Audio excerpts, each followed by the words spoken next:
WWE is a bizarre place. If the company has an issue with you, there's a chance they might have you punished on live TV. This is exactly what happened to Lana. In 2015, the Ravishing Russian got engaged in real life to Rusev. She shared a picture privately with her friends and family because, in the storyline at the time, Lana and Rusev had broken up and were enemies. However, someone leaked the photo and the engagement became public. WWE was furious, and Lana was blamed for everything. Once they had an opportunity, WWE decided to punish the Ravishing Russian in front of everyone. In January 2016, The Rock returned to WWE. He bumped into Lana backstage and basically slut-shamed her. The last time you and I together, we were in Brooklyn on Monday Night Raw. It was me, you, Rusev. Remember that? That was an amazing night. And then remember, you came to my hotel room and surprised me that night. Yeah, that was crazy. Remember that? And you told me you didn't want to be with Rusev anymore. You said he was big, he was hairy, he smelled like rotten testicles. And I'm like, okay, well, let's just talk. Remember that? And then you brought out the wine and we got drunk and we did those special exercises. Hey, we were just talking about you, kinda. We're actually engaged to be married. You got a hell of a woman here. She's flexible as all hell. Whoa, I mean, it's amazing. This was incredibly out of place for a PG show, but that's what WWE did to punish Lana. It was reported in 2017 that Sasha Banks and Alexa Bliss did not like each other. As the story goes, Banks disliked Bliss because Alexa hadn't paid her dues and was given a WWE contract without spending any time training or wrestling on the independent circuit. However, the big reason was that Sasha felt Alexa didn't respect wrestling. This led Sasha to seemingly break character and take a shot at Bliss while on the air. Yeah, I mean, we do have people like Alexa Bliss that maybe she hasn't been a fan her entire life, but I don't think anyone could knock her for putting in work, right? Well, what work, Renee? But has she not put in any work? Look, you don't have to come from the indies to be here, but you do have to respect it. And you don't need to lie your way saying, oh my God, I love this company. Girl, you don't need to lie, just be yourself. And maybe if she was herself, maybe I would like her. Whether it was this comment specifically or other backstage incidents is unknown. However, WWE would punish the boss. At SummerSlam 2017, Sasha finally defeated Alexa Bliss to win the Raw Women's Championship. However, just 8 days after the victory, Banks lost the title back to Alexa in Sasha's first title defense. This was WWE's way of telling Sasha who the real boss was. This punishment was just dumb. In 2013, it was reported that Stephanie McMahon was having a conversation backstage and was interrupted by Caitlyn. Stephanie got upset by this and decided she needed to put Caitlyn in her place. During a live episode of Raw, Stephanie McMahon confronted the Divas champion AJ Lee, but was later interrupted by Caitlyn. Stephanie then said this. Listen, Caitlyn, I'm going to give you a bye because of everything that you've been through the past couple weeks, but do not ever interrupt me again.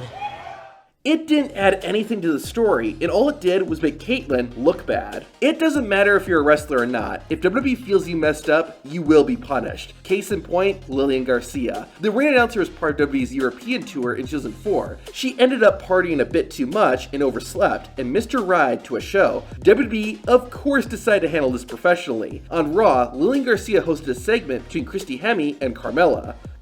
Not that Carmella. The two women were preparing for their match at Taboo Tuesday. Christy said she would do whatever it took to win, and to prove it, she kissed Lillian Garcia. I'm sure the fact that Lillian Garcia was a devout Catholic had nothing to do with WWE using this as a punishment. Way back in 1985, the WWE Women's Champion was Wendy Richter. Her contract was about to expire, and Richter wanted more money. WWE wouldn't give in, and neither side was willing to budge, so WWE took matters into its own hands. At a show, Wendy Richter was scheduled to defend her title against a masked wrestler named the Spider Lady. During the match, Spider went for a small package, and despite Wendy kicking out, the referee called for the bell and awarded Spider Lady the championship. Just like what would happen over a decade later in 1997 with Bret Hart, WWE went behind Wendy Richter's back and screwed her out of the title. Richter had no idea this was going to happen, and because of it, she never wrestled for WWE again. Trish Stratus might be a WWE icon, but even she wasn't above being punished. In early 2002, WWE wanted to do a segment where Trish, who was the women's champion, would kiss Tori Wilson. Stratus didn't feel like it fit with her character and said no. WWE didn't like this and had Trish lose the women's title to Jazz the next week. To make it even worse, WrestleMania was only a few weeks away and it was in Toronto. Not only did Trish not get to walk in as champion, but she didn't regain the women's title at the show either, even though it was in her hometown. While that was bad, it was nothing compared to how WWE treated Lita. It's honestly kind of amazing that Lita is wrestling for WWE in 2023 2023 because the company really hates her. Maybe that's a bit dramatic, but here's how they punished and embarrassed her. In February 2001, Lita was fighting Dean Malenko when Matt Hardy ran in to save Lita from a beating with a chair. After the match, the two kissed, and WWE wanted them to do it again on SmackDown that week. However, Lita felt it would lessen the impact if she and Matt kissed again so soon after the first one and said no. WWE got angry at this and decided to punish Lita. Jeff Hardy was in a match with Rikishi and Lita was in Jeff's corner. Rikishi won and was going to engage in a post-match assault. Lita tried to stop it, but in doing so, she ended up getting one of the nastiest stink faces of all time, which was her punishment for saying no.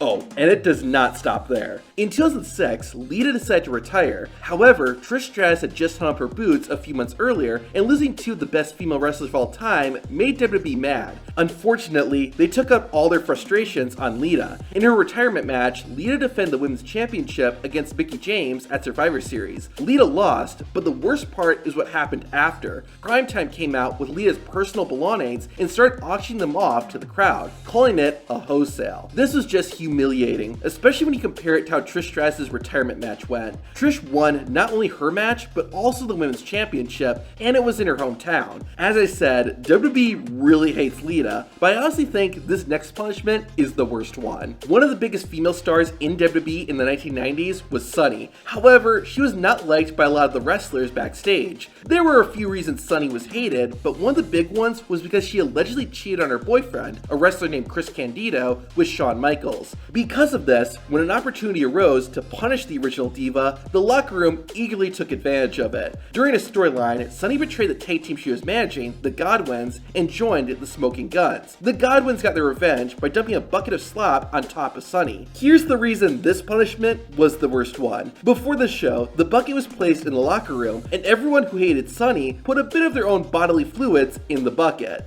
Yeah, that's absolutely disgusting. But is it as disgusting as what Dolph Ziggler had to do to Sheamus? To find out, watch the video on screen.